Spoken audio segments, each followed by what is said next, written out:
Hola a todos, en este video vamos a empezar, bueno, este es el segundo video de renal y vamos a hablar sobre varias cosas, ¿cierto? Entonces vamos a empezar hablando sobre los efectos de la vasoconstricción o la alteración en la constricción de las diferentes partes del principio de la nefrona, ¿cierto? Digamos, a ver, yo le cambio el tamaño a este coso. Vamos a hablar sobre, digamos, qué pasa si yo llego y dibujo acá mi glomérulo,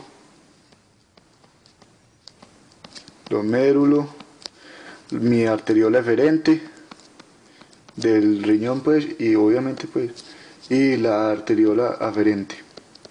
Vamos a ver qué pasa si yo ejerzo distintas presiones sobre este o sobre este, que son los que explican aproximadamente el 80% de la resistencia renal, ¿cierto? Entonces vamos a ver qué pasa. A ver, yo le subo el tamaño a esta cosa. Listo. Hablemos de cuando un paciente está en normovolemia, ¿cierto?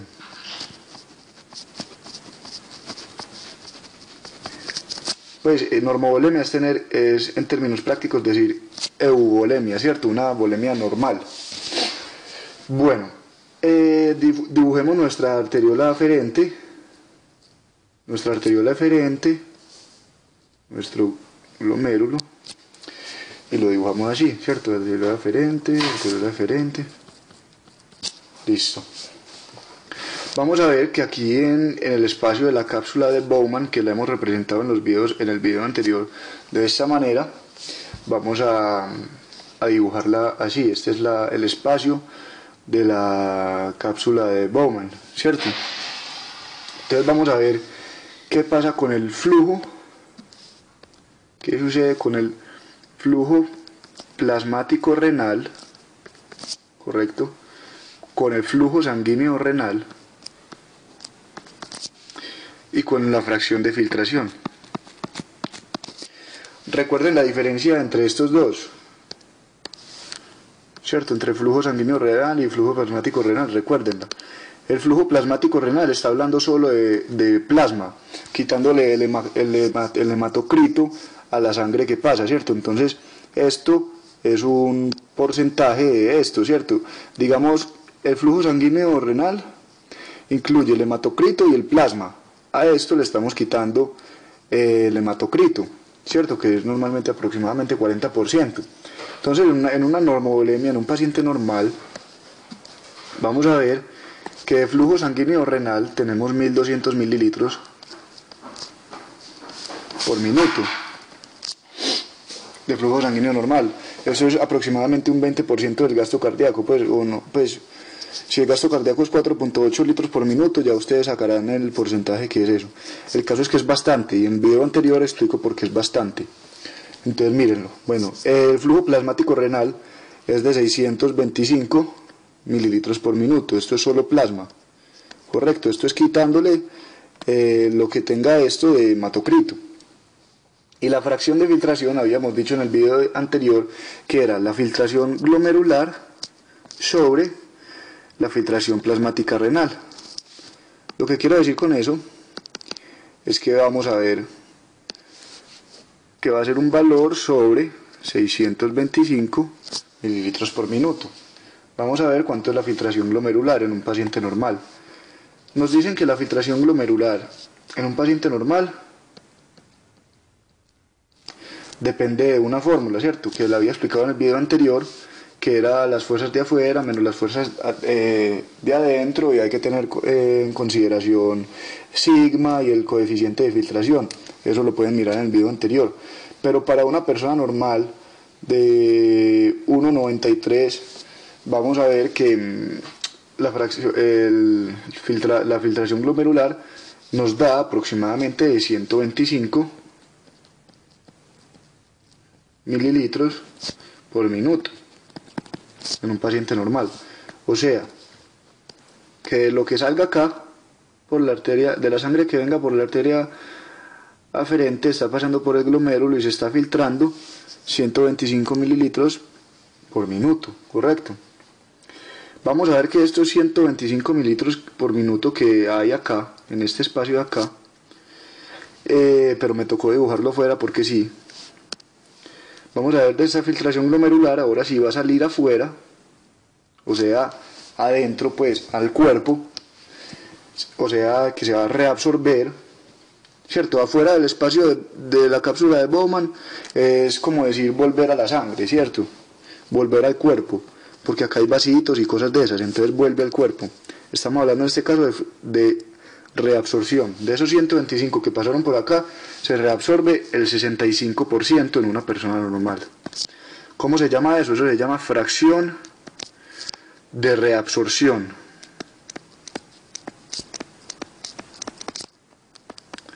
Lo cual es muy distinto a la cantidad absoluta reabsorbida, la cantidad total absorbida.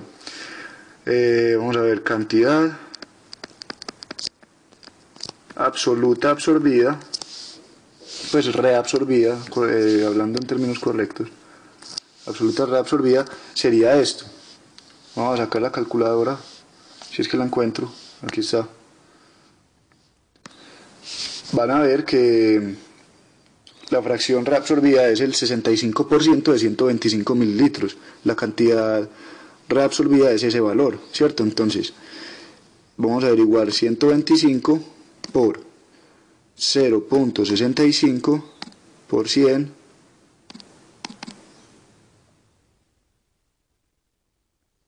espérense, no 0.65 por 125, eso nos da 81.25. Esa es esta.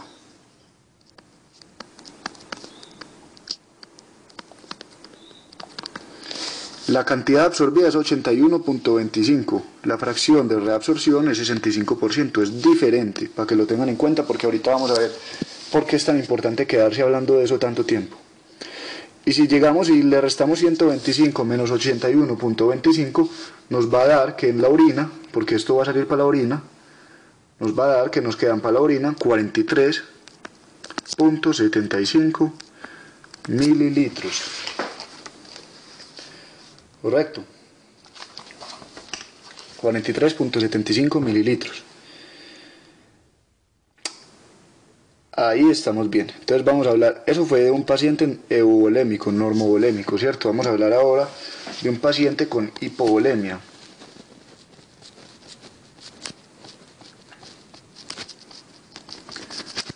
Hablando del paciente con hipovolemia, vamos a dibujar su nefrona.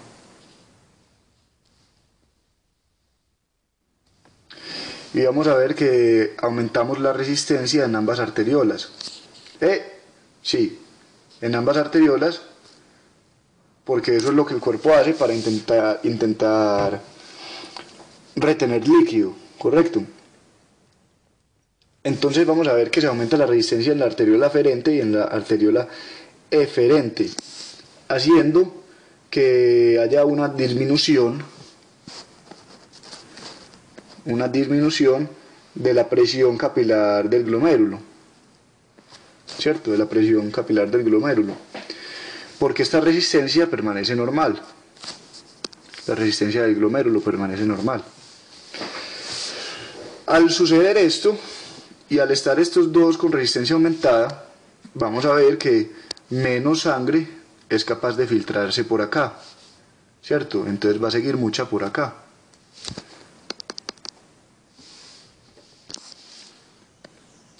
Vamos a dibujar eso. Vamos a ver qué pasa entonces. Vamos a decir, como menos sangre se filtró, vamos a decir que el filtrado glomerular, en este caso, va a ser de 100 mililitros por minuto. 100 mililitros por minuto. Lo cual, y pues y viendo que el cuerpo quiere conservar líquido, va a reabsorber 75%. Esta va a ser su fracción de reabsorción. Correcto. Entonces, si ustedes hacen el 75% de 100, es 75. Entonces, 75 mililitros por minuto va a ser la cantidad total. Entonces, a la orina le va a quedar tan solo 25 mililitros por minuto. Bueno, y vamos a explicar ahora qué pasa con las siguientes cosas. La fracción de filtración va a ser de 100, que era sobre la filtración plasmática renal, que vamos a decir que fue de 300 mililitros por minuto, o sea que disminuyó obviamente por lo que estábamos diciendo, pasa menos, se filtra menos, ¿cierto? Pasa menos porque hay mayor resistencia en ambas, entonces va a haber un FPR menor, ¿cierto? Flujo plasmático renal está disminuido, vamos a ponerlo en 300. Eso hace la fracción, esto da el 33%. O sea que les dicen que esta fracción está aumentada. Miren que ahorita nos había dado 125 sobre 625. Esto nos dio 125 sobre 625, nos dio el 20%. Correcto, en una situación normal, pero en esta nos dio el 33%, una fracción de filtración aumentada. Pero miren que está filtrando peor el riñón.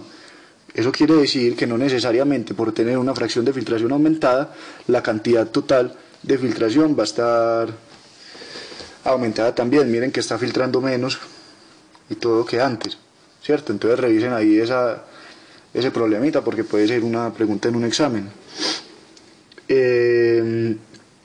Lógico que el flujo sanguíneo renal también va a estar disminuido en este caso, ¿cierto?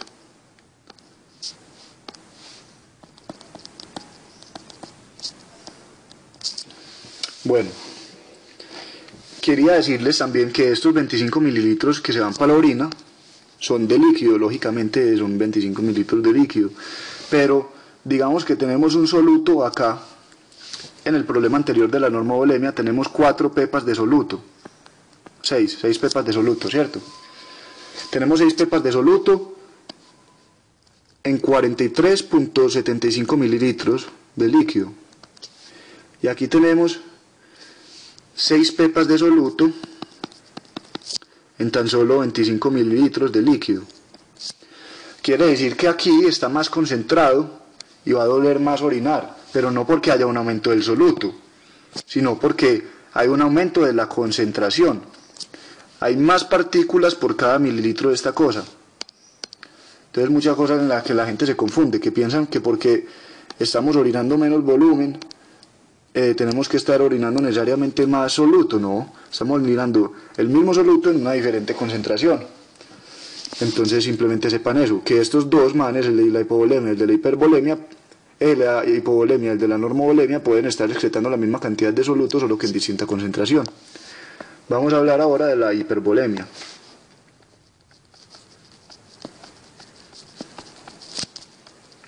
Hipervolemia. Dibujamos nuestra misma cosa, la misma cosa de siempre. En hipervolemia vamos a ver que nos va a entrar, esta cosa va a estar dilatada porque tenemos mucho flujo, ¿cierto? Mucho volumen de sangre. Entonces va a entrar mucho más por la arteriola aferente, ¿cierto? Esta también se va a dilatar un poco, o sea que las dos resistencias disminuyen, ¿correcto? Netamente disminuyen, ¿correcto? Entonces vamos a ver que va a haber un aumento de la cantidad de sangre que pasa hacia acá, sangre filtrada, lo cual quiere decir que la filtración glomerular va a estar ¿qué? Aumentada, 150 mililitros por minuto. Por dar un ejemplo, nuestro flujo plasmático renal, nuestro flujo sanguíneo renal y nuestra fracción de filtración van a ser las siguientes. Tenemos que el flujo plasmático renal, como filtra mucho más, vamos a ponerlo de 1100 mililitros por minuto. El flujo sanguíneo renal lo vamos a poner aumentado. Pues lógico, porque aumentaron los dos. No sé cuánto será el valor de esto, pero es que estoy jugando como con números al azar. Y la fracción de filtración va a ser del C. Vamos a ver cuánto es la fracción de filtración. Listo, entonces tenemos 150 mililitros por minuto filtrándose por acá. La fracción de reabsorción va a ser del 60%, ¿cierto? Tenemos demasiado líquido en la sangre, ¿para qué vamos a querer reabsorber más? No, reabsorbemos poco, entonces reabsorbe menos que la normovolemia, como vemos acá. Reabsorbe menos, ahí era 65, acá digamos 60. El valor absoluto de lo que se reabsorbe son 90 mililitros, porque es el 60% de esta cosa. Y vamos a ver que quedan 60 mililitros para la orina, dándonos una explicación acá. Vamos a ver, con esta cosa que sabemos acá, la fracción de filtración va a ser 150 sobre 1100, esto es igual al 13%. Miren que aunque esté disminuida la fracción de filtración, está aumentada la filtración glomerular, o sea que cuidado con eso. Y acá pueden estar las mismas 6 pepas de soluto que teníamos ahorita, solamente que más diluidas, o sea en menor concentración. Bueno, ahí expliqué un poco eso. Vamos a hacer una nueva página acá y continuemos. Entonces recuerden que es muy importante diferenciar qué es cantidad de filtración y porcentaje de filtración. No necesariamente la fracción de filtración aumentada hace que filtre más el valor absoluto. Vamos a ver qué sucede entonces con varias cosas. Vamos a hablar sobre los solutos que excretamos, entonces hablemos de la excreción. No sé si escribe así o con S. ¡Joder puta! Yo la voy a poner así, si me gozan, corríjanme ahí en los comentarios. Excreción. Excreción. Bueno, yo la voy a poner así, no importa. Ustedes me gozan ahí ahorita, perdónenme ahí por la ignorancia. Entonces, vamos a empezar cambiándole el tamañito a esto, listo. Nosotros por día, aproximadamente, burdamente, ¿cierto? Más o menos, generamos 70 gramos de proteína al día. Obvio que esto va a cambiar de persona en persona, dependiendo de la dieta, pero estamos dando un valor. Estos 70 gramos de proteína al día, digamos que representan 300 miliosmoles de urea. Al haber pasado el ciclo de la urea y todo eso, producen 300 miliosmoles de urea y todo eso. Eso es algo que vamos a excretar por el riñón. También producimos de 50 a 100 miliequivalentes por día de sodio y de cloruro, ¿cierto? Correcto. Digamos que también 50 de cloro y ¿cierto? Es el de potasio. Esto da 300 miliosmoles o miliequivalentes por día. Sumando estos dos, nos da que por día excretamos por el riñón 600 miliosmoles, por poner un ejemplo de cosas. 600 miliosmoles de desperdicio. Obvio que varía entre personas y entre forma de comer y entre toda esa cosa. Entonces tenemos que 600 miliosmoles tienen siempre tienen una carga osmolar, ¿cierto? Estos 600 miliosmoles, como les decía ahorita, van a estar en distintas concentraciones dependiendo del volumen de orina que haya, pero la cantidad total va a ser siempre 600, o sea que si uno tiene hipovolemia, hipervolemia o normovolemia, va a estar excretando los 600 miliosmoles, solo que en distintos solutos, lo que les quería decir ahorita con el ejemplo anterior. Lo normal es excretar de 600 a 1200 miliosmoles por día. Lo que pasa es que estos 1200 es en una persona muy comelona, un marrano. En este es una persona muy no comelona, un flaquito, ¿cierto? Entonces, teniendo eso claro, ya sigamos explicando el flujo sanguíneo. Vamos a hablar un poco rápidamente sobre la autorregulación del flujo sanguíneo. Pues no rápidamente, vamos a tomarnos nuestro tiempo, pero vamos a hablar sobre la autorregulación del flujo sanguíneo.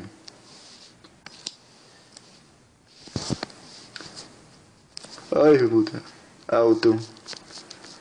Autorregulación, flujo sanguíneo, ¿cierto? Acá pongamos el flujo y acá pongamos la presión arterial renal. Presión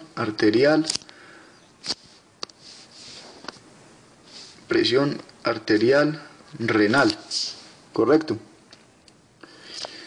Vamos a ver que encontramos una gráfica así, que entre aumenta la presión, va aumentando la presión, aumenta, sube un pico el flujo, al aumentar levemente la presión, llega a un plató y luego sube de nuevo. ¿Qué pasó acá? Hubo una respuesta. Acá se autorreguló el flujo. Vieron que con una presión arterial renal aumentada, estaba aumentando demasiado el flujo. Entonces, ¿qué hizo el riñón? Manda sustancias propias para que ese flujo se mantenga constante, aún así la presión arterial siga aumentando durante un rato, y después, cuando no lo pueda regular más, ahí sí deja que suba, ¿correcto? Vamos a explicar bien eso y qué son los agentes que permiten eso. Entonces hablemos acá sobre la hipovolemia. Hipovolemia. De nuevo, pero ya distinto, ya no vamos a hablar hablando de presión ahí con cantidad de fluido, esas cosas sistémicas como hablamos ahorita, sino que ya vamos a hablar más como propiamente, localmente, ¿cierto? Hipovolemia. Entonces, hay una cosa que se llama mácula densa, que después la van a ver en histología. Yo se la explico diciéndoles que es la parte gruesa del túbulo contorneado distal al nivel donde aparece el glomérulo, ¿cierto? Ahí queda la mácula densa. Correcto. Entonces, cuando tenemos una hipovolemia, los niveles de sodio y cloro que llegan a la mácula densa van a estar disminuidos, y nosotros queremos que estén normales, ¿cierto? Reabsorbo poco, censo poco en este momento, entonces quiero compensar mandando una señal, ¿cierto? Lo que vamos a hacer, la mácula densa va a llegar y va a mandar una señal aferente, ¿cierto? Pues va a mandar una señal a la arteriola aferente y le va a decir que se vasodilate.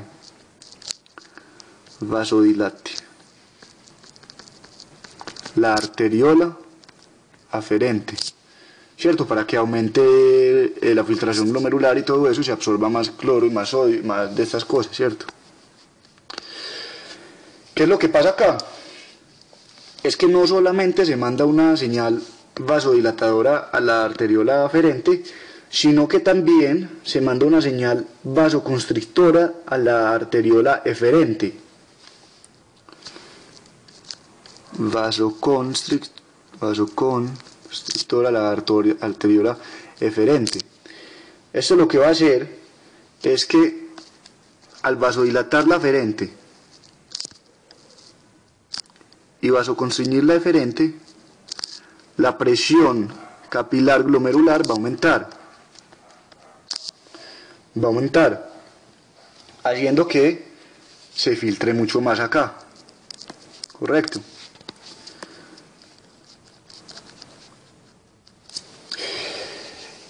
Lo que vemos acá es que vemos un enfrentamiento con lo que estábamos diciendo ahorita.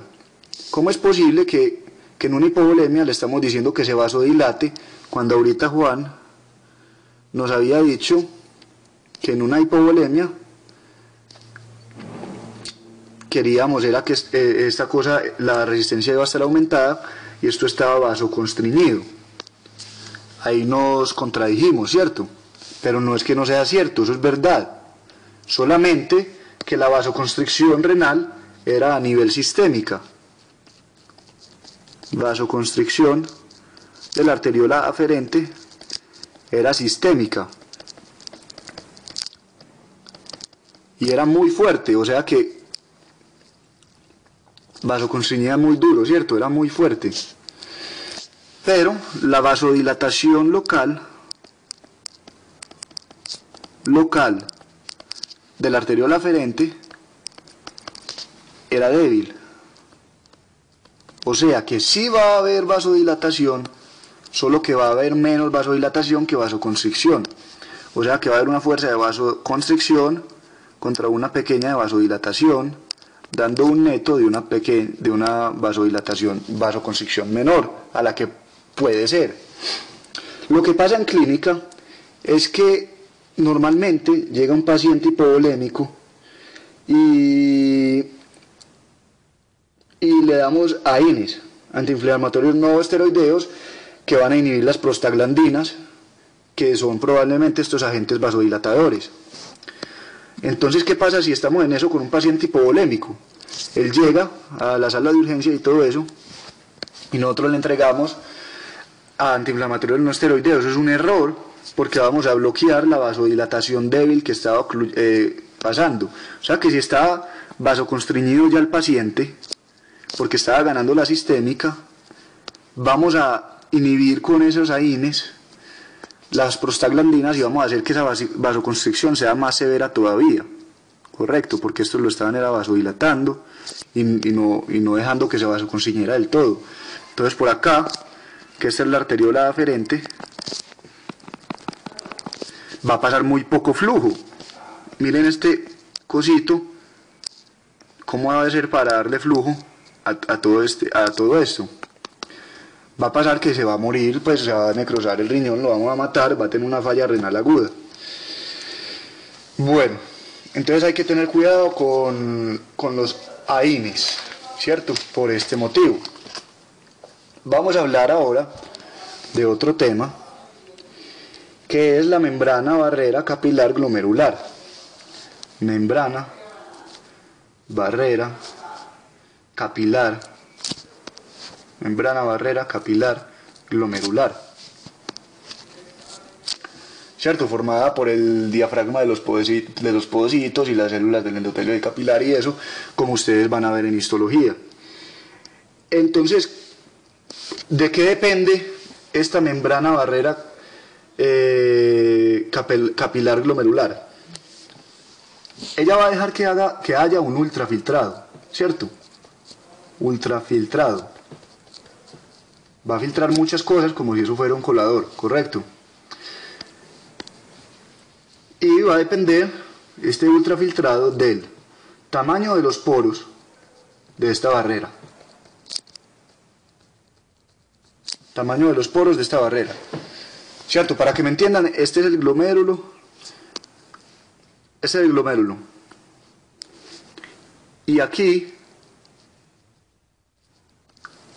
está esa barrera, que es la que va a dejar que lo que llegue de aquí pueda llegar al espacio de la cápsula de Bowman, ¿cierto? Ahí es donde está esa barrera. Bueno, para que me entiendan solamente.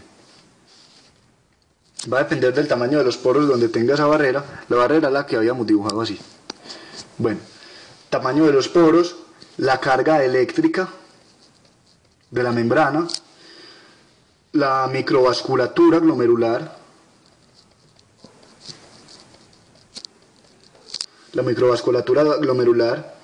el tamaño de las fenestras, que normalmente tienen de 70 a 100 nanómetros, y lo cual es 2 veces más grande que cualquier proteína del plasma, como por ejemplo la albúmina.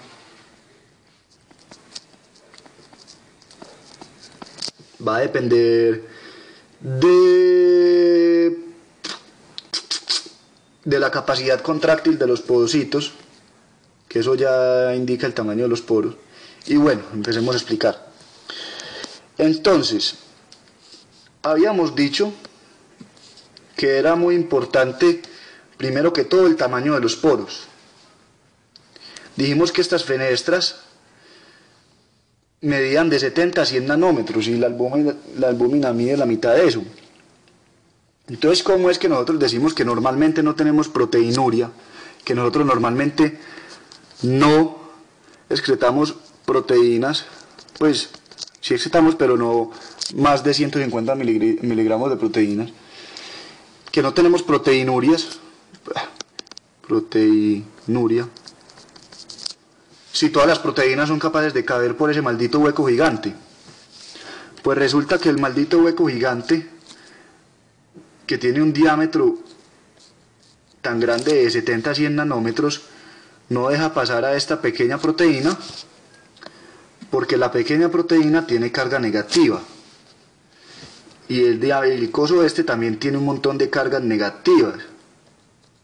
Entonces, cuando la proteína intenta viajar hacia el poro para llegar al otro lado, ¡blum!, choca contra las cargas y es repelida o como se diga, la bota hacia el mismo lado donde estaba, no la deja atravesar, solo por las cargas. O sea que no importa tanto, en este caso, el tamaño del poro, sino que importa mucho la carga. Es gracias a la carga negativa que la albúmina no logra pasar en condiciones normales la barrera, la membrana barrera capilar glomerular, ¿cierto? El diafragma de los podocitos es capaz de disminuir o aumentar de tamaño para disminuir o aumentar la permeabilidad. Esto se debe a la angiotensina 2. Angiotensina 2 es capaz de actuar sobre los podocitos para que abran o disminuyan el diámetro de los huecos, ¿cierto? Entonces digamos que tenemos nuestra barrera acá y los huecos eran así. Gracias a los podocitos, el espacio entre cada diafragma, según ven en histología, va a ser más grande, ¿correcto? Porque ahí, a ese nivel, trabaja la angiotensina 2. Esto hace que se aumente la filtración glomerular, ¿cierto? Lo que pasa es que de todos modos no deja pasar lipoproteínas y hace que las macromoléculas puedan pasar independientemente de la carga muchas veces. El síndrome de Alport es cuando, vamos a hablar sobre el síndrome de Alport.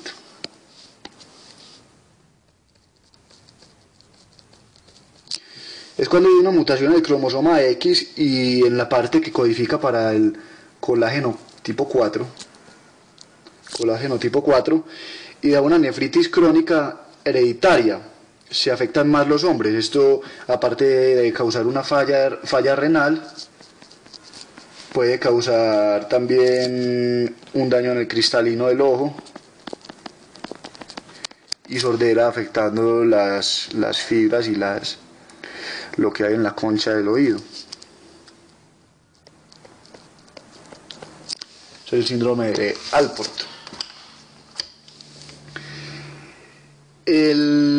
Pero vengan, no les hablé de una cosa.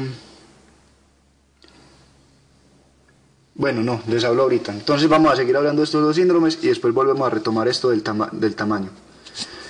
Alport, y hay otro que se llama el de Goodpasture, o Pasteur, o como le digan los gringuitos, o como le digan los que se inventaron ese síndrome. Bueno, síndrome de Goodpasture. Este man fue un señor, yo no sé de dónde, que inventó este síndrome, pues que lo descubrió. Es un daño en la cadena alfa 4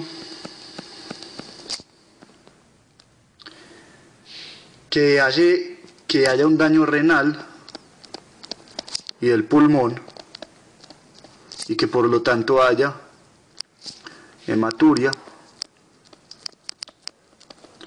y hemoptisis.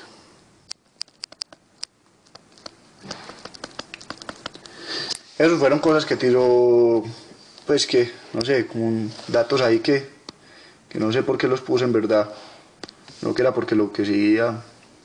Bueno, no sé por qué los puse, pero bueno, vamos a seguir hablando sobre el tamaño de esta cosa. Entonces ustedes se deben estar preguntando, bueno, sí, las proteínas grandes no pueden pasar por ese coso de carga negativa, pero ¿y las pequeñas qué? Ustedes deben saber que el 95% de esta barrera de los poros son microporos y son pequeños, microporos, pero que también hay un 5% de macroporos, que son tan grandes que la carga negativa de la barrera no afecta sobre la carga negativa de esta pequeña molécula, de esta pequeña proteína, por ejemplo. Entonces esta carga negativa está muy alejada de todas estas otras cargas negativas, lo cual hace que sea capaz de pasar tranquilamente hasta el otro lado y no se vea afectada. Correcto. Por eso es que nosotros sí tenemos cierto nivel de proteínas en nuestra orina, en condiciones normales, ¿cierto? Sin necesidad de tener una proteinuria ni nada de eso. Entonces hablemos sobre más proteínas, ¿cierto? Sigamos hablando sobre proteínas y hablemos sobre el papel del asa gruesa de Henle, ¿cierto? Hay proteínas acá en el asa gruesa de Henle, ¿cierto? A ver, el asa gruesa de Henle es el que sigue después del delgadito aquí. Este es el asa gruesa de Henle. Este es normalcito, trititín, tititín. Bueno, ustedes lo ven en histología, yo no sé cómo dibujar eso, pero sí sé qué es, entonces búsquenlo en histología. Hay proteínas de la asa gruesa de Henle que están ahí, ¿cierto? Y que se van desgastando, se van excretando por desgaste del epitelio de esta cosa. El epitelio se desgasta y saca proteínas a la orina. Estas proteínas se llaman las proteínas de Tamm-Horsfall.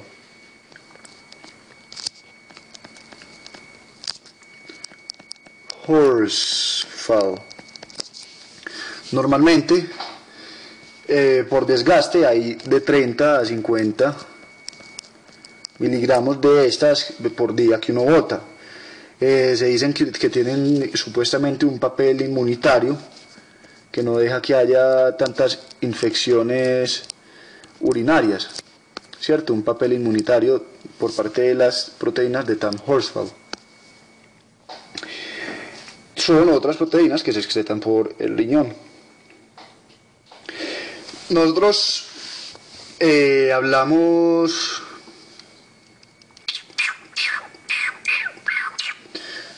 de un glomerular filtration rate, tasa de filtración glomerular filtration rate,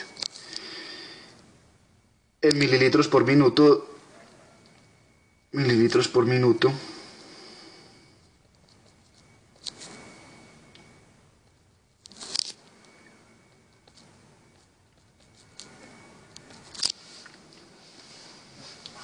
Hablamos de esto, ¿cierto? Vamos a hablar de distintos niveles de esto dependiendo si el paciente tiene un daño hepático o no tiene un daño hepático. El valor normal de esta cosa es de 75 a 100 mililitros por minuto. 75 a 100 mililitros por minuto por esta cosa, ¿cierto? 75 a 100 es lo normal.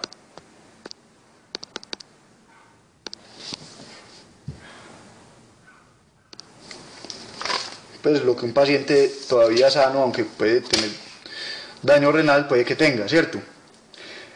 Pero entonces, hablemos de 100 como lo normal, tomemos mejor 100 como lo normal y empecemos a dar grados de daño renal basándonos en la filtración glomerular, ¿cierto? Entonces hay grado 0, grado 1, grado 2, grado 3, grado 4 y grado 5, correcto.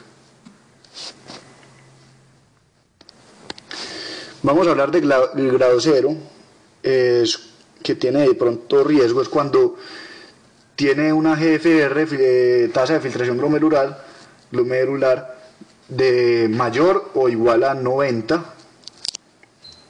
Vamos a leer del grado 1. Cuando el paciente ya presenta una pérdida de nefronas, pero puede todavía tener un rango mayor o igual a 90, ya vamos a explicar por qué. Y vamos a hablar de grado 2 como de 60 a 89, grado 3 de 30 a 59, grado 4 de 15 a 29 y 5 de menor de 15. Es cuando el paciente llega a un end stage renal disease, ya tiene una falla renal crónica muy avanzada. A estos pacientes generalmente les tenemos que dar diálisis cada semana. Entonces, digamos, empecemos a hacer cosas. Digamos que nosotros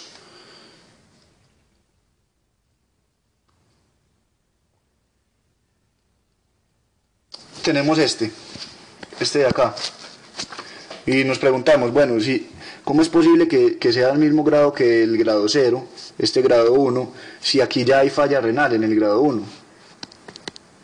¿Cierto? Una falla renal, hay bastante muerte de nefronas.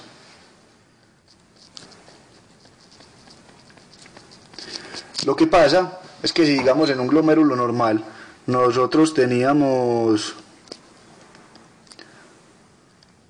6 nefronas,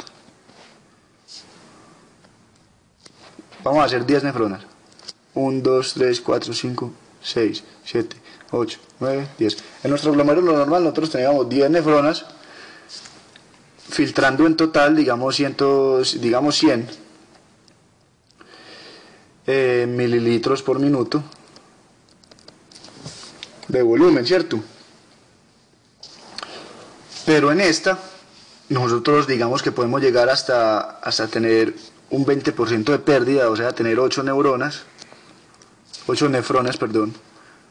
1, 2, 3, 4, 5, 6, 7, 8 nefronas que se hipertrofiaron, se volvieron más grandes, más fuertes, ¿cierto? Se volvieron más hipertróficas. Eso es un músculo. Y son capaces de filtrar los mismos 100 mililitros por minuto, habiendo menos nefronas, correcto. Pero llega un punto en el que se pierden nefronas y ya estas no son capaces de hipertrofiarse para lograr lo mismo que esta, y por lo tanto ya sí empieza a haber los siguientes grados de falla renal, de kidney disease, correcto. Entonces hasta ahí llevamos nosotros. ¿Cómo se mide eso? Podemos hacer una fórmula, podemos meternos a internet y buscar una calculadora que se basa en la edad, en la raza, en la excreción de creatinina y todo eso, que es EPI y MDRD. Existen calculadoras para medir la tasa de filtración glomerular, y esto es lo que miden ellos, y nos dan los valores y nos dicen cómo está nuestro paciente, correcto, y así podemos saber nosotros en qué grado está. Son fórmulas que hay que buscarlas en internet, o simplemente hay calculadoras que hacen eso por uno. Nosotros podemos tener muerte de nefronas, como vemos en este caso. ¿Qué más les digo? Puede haber proteinuria sin necesariamente un daño del riñón, porque pues están, en este caso no es por la rhabdomiolisis de ahorita que hablábamos en el video anterior, sino porque están muriendo nefronas, y entonces esas nefronas están constituidas por proteínas y vamos a tener proteinuria.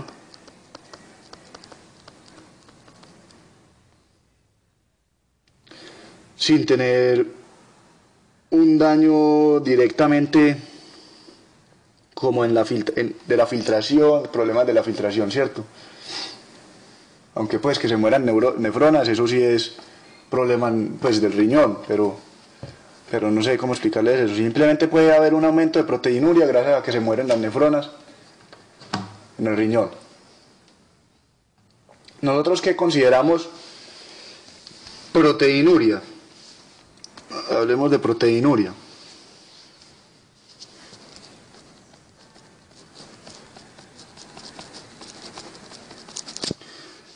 Proteinuria hay varios tipos, hablemos de la selectiva.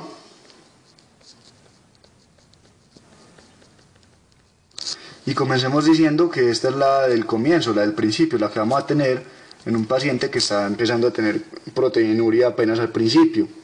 Es cuando cambia la carga, pero no el tamaño de los poros. Entonces se daña o se altera pues la carga de la membrana, ¿cierto? De la barrera, membrana capilar, glomerular, ¿cierto? Membrana, barrera, capilar, glomerular. Se daña la carga, pero no el tamaño de los poros. No poros. Poros, tamaño. ¿Cierto? Entonces, ¿cómo se mide esta selectiva? Se usa una tasa de inmunoglobulina G que se esté orinando sobre la transferrina que haya. La inmunoglobulina G es muy grande. Esta tasa debe ser de menos del 0.1% para que haya proteinuria selectiva. Tiene que dar menos del 0.1%. Pues menos del 0.1, eso es el 10%. ¿Cierto? 2. El tipo 2 de proteinuria es la no selectiva. La no selectiva, ahí sí se comienza a perder albúmina, transferrina y inmunoglobulina G. Puede darse por tamaño, ¿cierto? Recuerden que esta al principio no se debe perder mucho, pero ya en esta sí se pierde transferrina, la no selectiva transferrina, inmunoglobulina G y albúmina. Correcto. La tasa debe dar mayor a 0.1 para que se considere una proteinuria no selectiva. También puede haber proteinuria por sobreproducción, o sea que está produciendo mucho de una cosa que no depende ni del tamaño ni de la carga. Puede haber una sobreproducción de mioglobina, por ejemplo, sobreproducción, puede haber un aumento en la producción de mioglobina, o de la cadena ligera de los anticuerpos, como en un mieloma múltiple.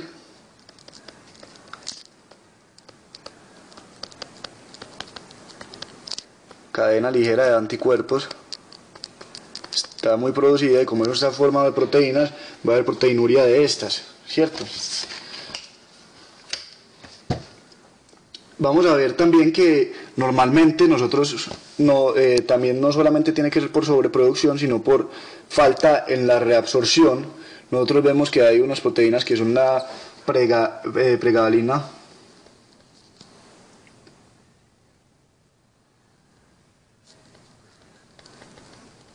y la ocubilina,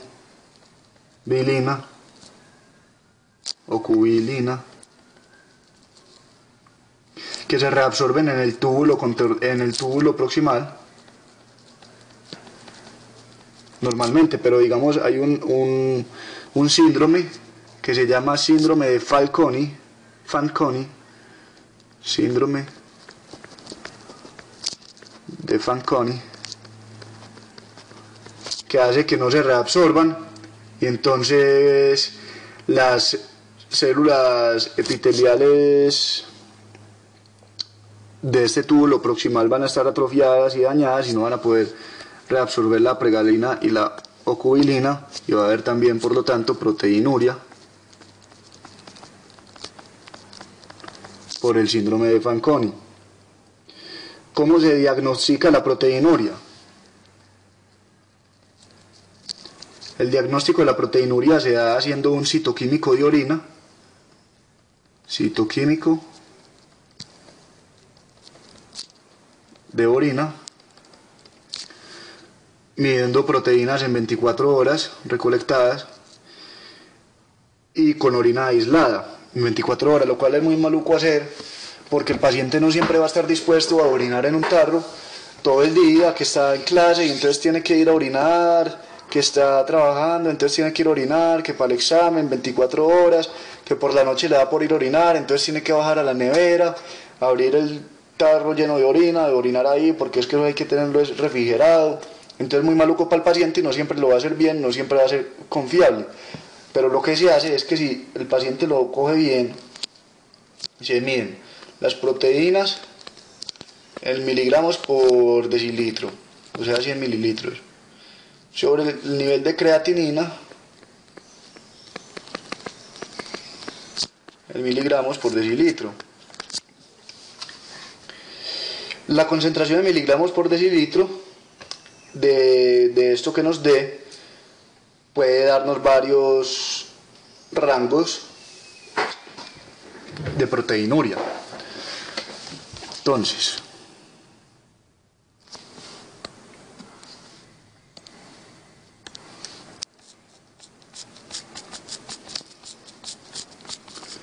tenemos grado 0, tenemos 1 a 10 miligramos por decilitro, ¿cierto? Miligramos por decilitro de lo que nos dé eso de arriba. Tenemos 15 a 30.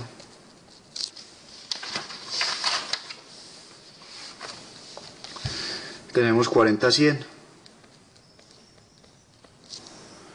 Tenemos 150 a 300. Y tenemos más de 500.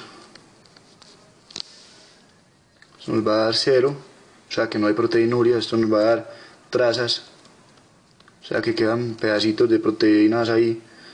Entonces uno más, pues una cruz, esto es 2 cruces, esto es 3 cruces, esto es 4 cruces.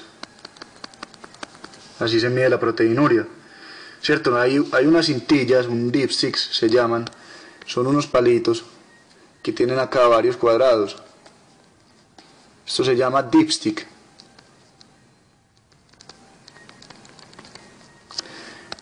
Y son usados para mirar la proteinuria, ¿cierto? Pero solamente detectan la albúmina, los dipsticks. O sea que uno puede tener una proteinuria de otro tipo de proteína y no la detectó porque solamente estamos midiendo la albúmina con el dipstick. Entonces hay una cosa que usamos que se llama el ácido sulfasalicílico.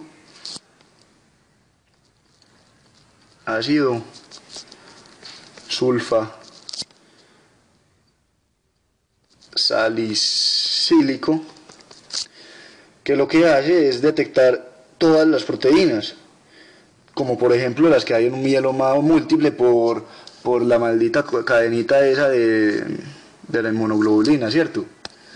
Eso mide cosas tan pequeñas como esas, el ácido sulfasalicílico, ¿cierto? Entonces vamos a dar un ejemplo y empezamos a jugar con proteinuria. Digamos que tenemos un paciente A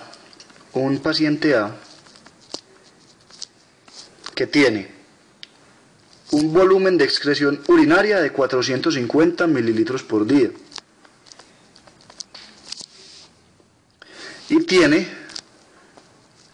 una crucecita de proteinuria que le dio el dipstick, le salieron 30 miligramos por decilitro.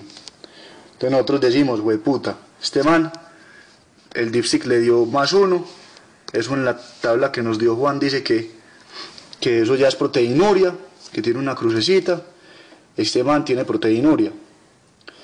No necesariamente. Nosotros sabemos que esto es por decilitro, como pueden ver acá. Nosotros estamos viendo que este man orina 450 mililitros por día. Si nosotros tenemos que un decilitro es igual a 100 mililitros, entonces por lo tanto decimos que si en 100 mililitros nos dicen que hay 30 miligramos de proteína, ¿cuánto va a haber en 400 mililitros? 450, que es lo que en verdad orinamos nosotros. Nosotros no orinamos 100. Este man orinó 450 mililitros. Entonces nosotros hacemos una regla de 3, multiplicamos acá, dividimos acá y nos da este resultado. Nos da que X es igual a 135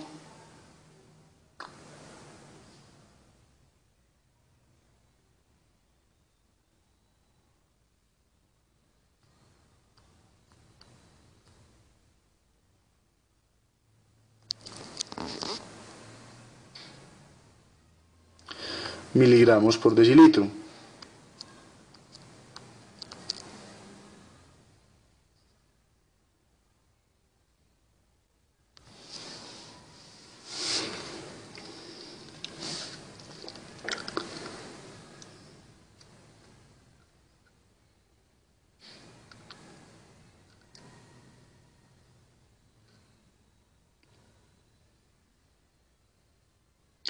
Ve, no, 135 miligramos por decilitro no, qué pena. Es que acá, entonces nos va a dar que este paciente tiene 135 miligramos por día de proteínas en la orina. Y nosotros habíamos dicho que por día es la palabra clave acá, que por día proteinuria está considerada como más de 150 y este mantiene 135. Este paciente no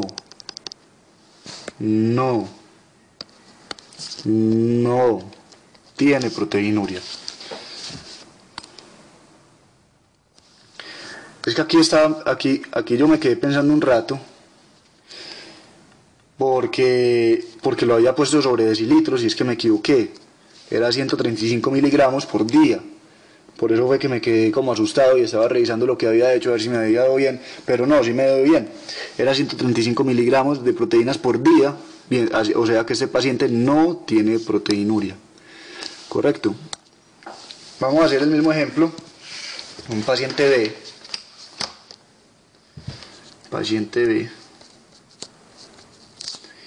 Que tiene un volumen de excreción de orina de 3.5 litros de orina, demasiado, por día de orina.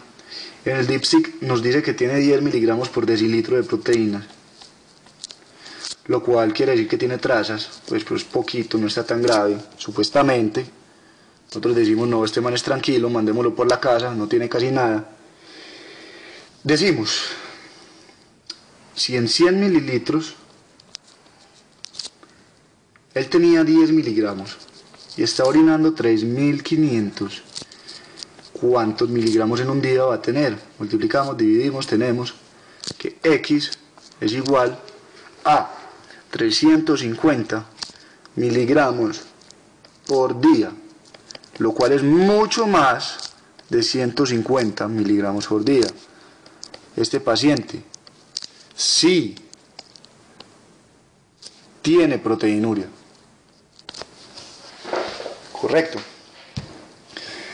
Entonces vemos nosotros que en realidad, para saber si alguien tiene proteinuria o no, usando el dipstick, estamos teniendo en cuenta es la concentración de las cosas. Miren que estamos viendo cuánto volumen y estamos viendo cuánta sustancia hay en ese volumen. Por lo tanto, estamos teniendo que el dipstick mide es concentración. Correcto, mide concentración. Por eso puede que la prueba de positiva nos dé un 1 más y de todos modos tengamos que seguir estudiando al paciente para ver si tenía proteinuria o no. Vamos a hacer un ejemplo en otro caso clínico en el que tenemos un paciente de 70 kilogramos. Paciente de 70 kilogramos que le medimos en 24 horas, le medimos 690 mililitros de orina. Nosotros sabemos que un hombre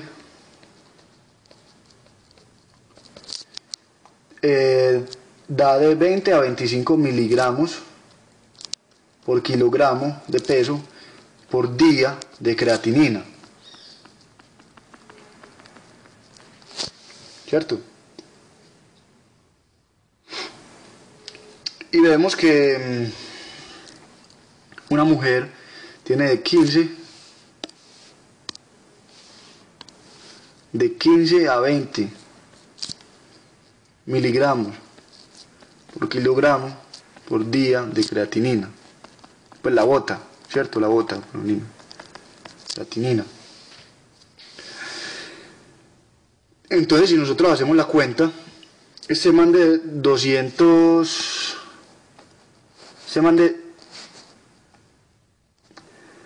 70 kilogramos, en 24 horas debe sacar de 20 a 25 miligramos de creatinina.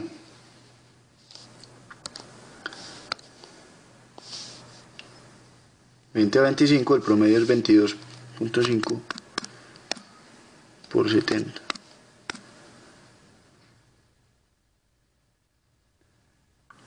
¿Cierto? Lo normal es que sacara 1575, pero hagámoslo con 20 para que nos dé 1400, ¿cierto? 20 por 70, que sigue entre los rangos normales, nos da 1400, hagámoslo con eso. Este paciente debería sacar 1400 miligramos de creatinina en un día. Pero se le midió a este paciente, en lo que botó de orina, se le midieron tan solo de creatinina 700 miligramos en esto que sacó de orina. 700 miligramos de creatinina. Entonces nosotros decimos, hombre, este paciente sacó 700 miligramos de creatinina y debió haber sacado 1400. Eso no tiene sentido. ¿Será que sí hizo la prueba correctamente? ¿Será que sí se midió correctamente la orina y recolectó las 24 horas? Pues nosotros decimos, este man debió haber sacado esto, pero sacó esto. O sea que este man orinó 690, este man está diciendo mentiras, solamente recolectó 690, él debió haber acumulado el doble, porque si 700 hay que convertirlo en 1400, hay que multiplicarlo por 2 para que nos dé 1400, entonces la orina, en realidad él nos tuvo que haber entregado no 690, sino 1380 mililitros de orina, nos debió haber entregado 1380 mililitros de orina, nos mintió, orinó muy poquito y no le dieron los niveles adecuados de creatinina. Vamos a hacer otro problema clínico. Digamos que hay dos isoformas de amilasa salival. La amilasa salival es simplemente una amilasa, pues eso quiebra eso quiebra azúcares, ¿cierto?, en la boca, y el páncreas también lo secreta para el tracto gastrointestinal. Sabemos que hay dos isoformas de esa amilasa salival, dos isoformas. Y nos preguntan que cuál de estas están más favorecidas y nos dicen que la amilasa salival tiene un punto isoeléctrico de 6 y la amilasa pancreática, que es la otra isoforma pancreática, tiene un punto isoeléctrico de 7. Nos dicen cuál de las dos aparece más en la orina si se daña la carga en la barrera, de la que estamos hablando toda esta maldita clase. Nos dicen cuál de las dos se ve más favorecida, ¿cierto? ¿Cuál va a salir más por esa barrera? Bueno, nosotros tenemos que saber que el punto isoeléctrico es el punto al cual la sustancia se encuentra como un switterion, o sea que tiene el mismo número de cargas negativas al mismo número de cargas positivas. No es que quiera decir que no tiene ni cargas negativas ni cargas positivas, sino que la carga neta es 0. ¿Cierto? Eso es el punto isoeléctrico de una sustancia. Nos dicen que este es 6 y que el otro es 7. Entonces a un pH de 6, esta cosa va a estar como un Switterion. Y a un pH de 7, esta cosa va a estar como un Switterion. La orina tiene un pH normal de 7.4. Correcto. Y vamos a ver que un pH de 7.4 está más cercano a 7 de lo que está a 6. Correcto, a 6 está muy lejos. 7.4 menos 6 es algo, ¿cierto? No sé, me da pereza hacer la matemática, pero está más lejos que 7, ¿cierto? Entonces sabemos que desde 6 hasta 7.4 hay más cargas negativas que las que hay desde 7, que queda aquí, hasta 7.4.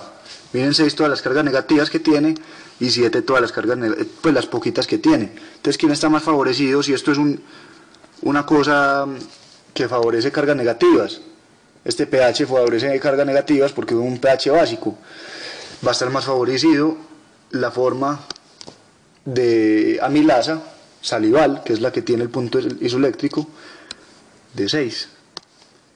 Entonces la respuesta es amilasa salival. La microalbuminuria también se usa para ver si hay proteinuria.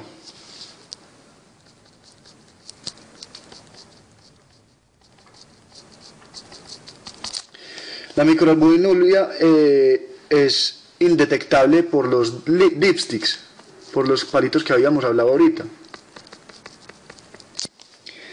Entonces, se inventaron porque estos palitos solamente miden de 300 a 500 miligramos de proteínas día, de albúmina día, ¿cierto? Entonces se inventaron unos super dipsticks, unos super maravillosos que miden de 30 a 300 miligramos por día.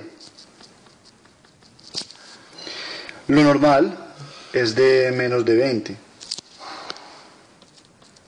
miligramos por día. Entonces estas super tirillas dipsticks miden eso. Solo como dato curioso.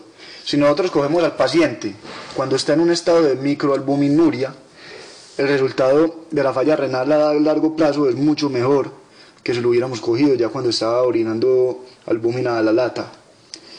Entonces vemos también que una persona normal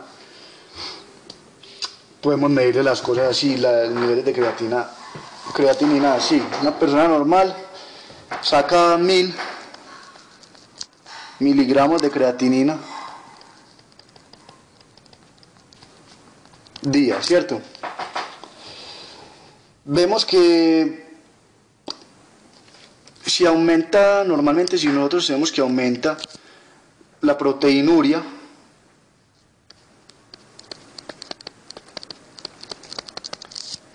generalmente también va a aumentar la creatinuria,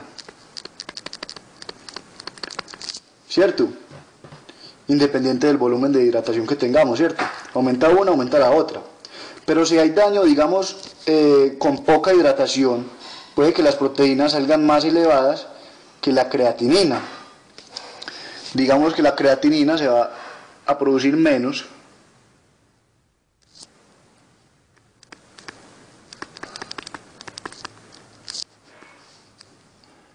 y la proteinuria, pues la proteinuria puede estar aumentada. ¿Por qué? Puede pasar que simplemente haya un daño, pero tengamos concentraciones distintas de cada cosa y veamos estos daños distintos y esta tasa nos va a enseñar si hay un daño renal o no. Gracias por ver este video tan largo y por no desesperarse los que llegaron acá, que no creo que sean muchos, porque qué pereza ver esta cosa tan larga. Recuerden que pueden encontrar el resto de videos en tuuniversidadvirtual.com, virtual.com, y suscríbanse, porque eso a mí me ayuda. Me gustaría mucho que se suscribieran y sigan viendo más videos míos. Si les gusta, perdónenme por hablar tan lento hoy, sino que es que tenía mucho sueño. Y muchas gracias.